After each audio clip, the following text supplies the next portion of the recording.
Careful എന്ന ചിത്രത്തിൻ്റെ shooting ആരംഭിക്കുകയാണെന്ന്. ഒരു ത്രില്ലർ സിനിമയാണ്. Edge of the seat kind of a ത്രില്ലറാണ്, ഇൻവെസ്റ്റിഗേറ്റീവ് ത്രില്ലറാണ്.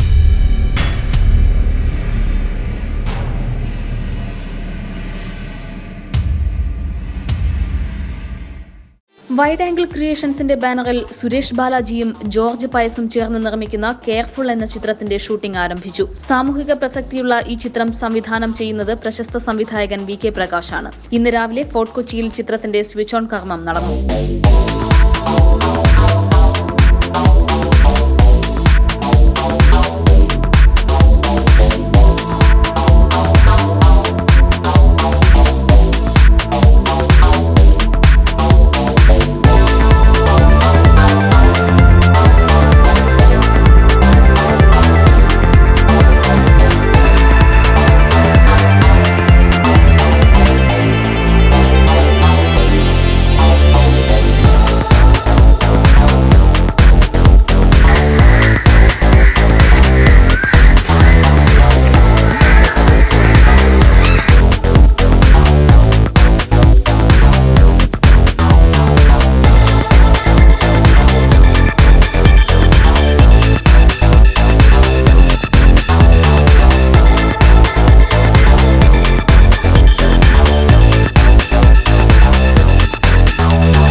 സംവിധായകൻ VK പ്രകാശ്, ആന്റണി പെരുമ്പാവൂർ, വിജയ് ബാബു, പാർവതി നമ്പ്യാർ, ജോമോൾ, മുകുന്ദൻ, അശോകൻ, ശ്രീജിത്ത് രവി, സന്ധ്യ രാജു എന്നിവർ ചടങ്ങിൽ പങ്കെടുത്തു. ഒരു കൊലപാതക പരമ്പരയുടെ അന്വേഷണം നടത്തുന്ന പോലീസ് ഉദ്യോഗസ്ഥനായാണ് വിജയ് ബാബു ചിത്രത്തിൽ വേഷമിടുന്നത്. സുരേഷ് ബാലാജിയും ജോർജ് പയസും ചേർന്ന് നിർമ്മിക്കുന്ന കെയർഫുൾ എന്ന ചിത്രത്തിൻ്റെ ഷൂട്ടിംഗ് ആരംഭിക്കുകയാണെന്ന്.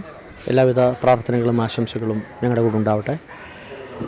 ഈ സിനിമയിൽ ഒരു ത്രില്ലർ സിനിമയാണ്. അതായത് ഒരു edge of the seat kind of a ത്രില്ലറാണ്, ഇൻവെസ്റ്റിഗേറ്റീവ് ത്രില്ലറാണ്. അതിന് പുറമെ ഇതിൽ വിജയ് ബാബു, അതുപോലെ തന്നെ വിജയ് ബാബുവാണ് മെയിൻ കാസ്റ്റ്. പിന്നെ രചന എന്ന് പറഞ്ഞിട്ടൊരു പ്രധാന കഥാപാത്രയുടെ സന്ധ്യ റാവു എന്ന് പറഞ്ഞിട്ട് ഹൈദരാബാദിലെ കുച്ചിപ്പുടി ഡാൻസർ ഇതിൽ പ്രധാന ജോലി ചെയ്യുന്നു. പിന്നെ ജോമോൾ തിരിച്ചു വരുന്നു ഈ സിനിമയിലൂടെ. പിന്നെ അശോകൻ, കൃഷ്ണകുമാർ, മുകുന്ദൻ, ശ്രീജിത്ത് രവി, പിന്നെ അജു വർഗീസ്, ശ്രീജയ, പണ്ട് നമ്മുടെ ഒരുപാട് പടങ്ങളുണ്ടായിരുന്ന ശ്രീജയ, അങ്ങനെ ഒരുപാട് പേര് അഭിനയിക്കുന്ന ഒരു സിനിമയാണ്. അത് എല്ലാവിധ പ്രോത്സാഹനങ്ങളും എല്ലാ പടങ്ങൾക്കും തന്ന പോലെ ഈ സിനിമയ്ക്ക് ഉണ്ടാവട്ടെ എന്ന് ആഗ്രഹിക്കുന്നു. വലിയൊരു ഇടവേളയ്ക്ക് ശേഷം ജോമോൾ തിരിച്ചെത്തുന്നു എന്ന പ്രത്യേകതയും ചിത്രത്തിനുണ്ട്. ധനേഷ് രവീന്ദ്രനാഥ് ക്യാമറയും അരവിന്ദ് ശേഖർ സംഗീതവും നിർവഹിക്കുന്നു. Entertainment sensation. ചായൻസ് പേരിട്ടിരിക്കുന്നത് അതുകൊണ്ടാണ്. ഞങ്ങൾ 4 പേരുടെയും ഒരു കഥയാണിത്.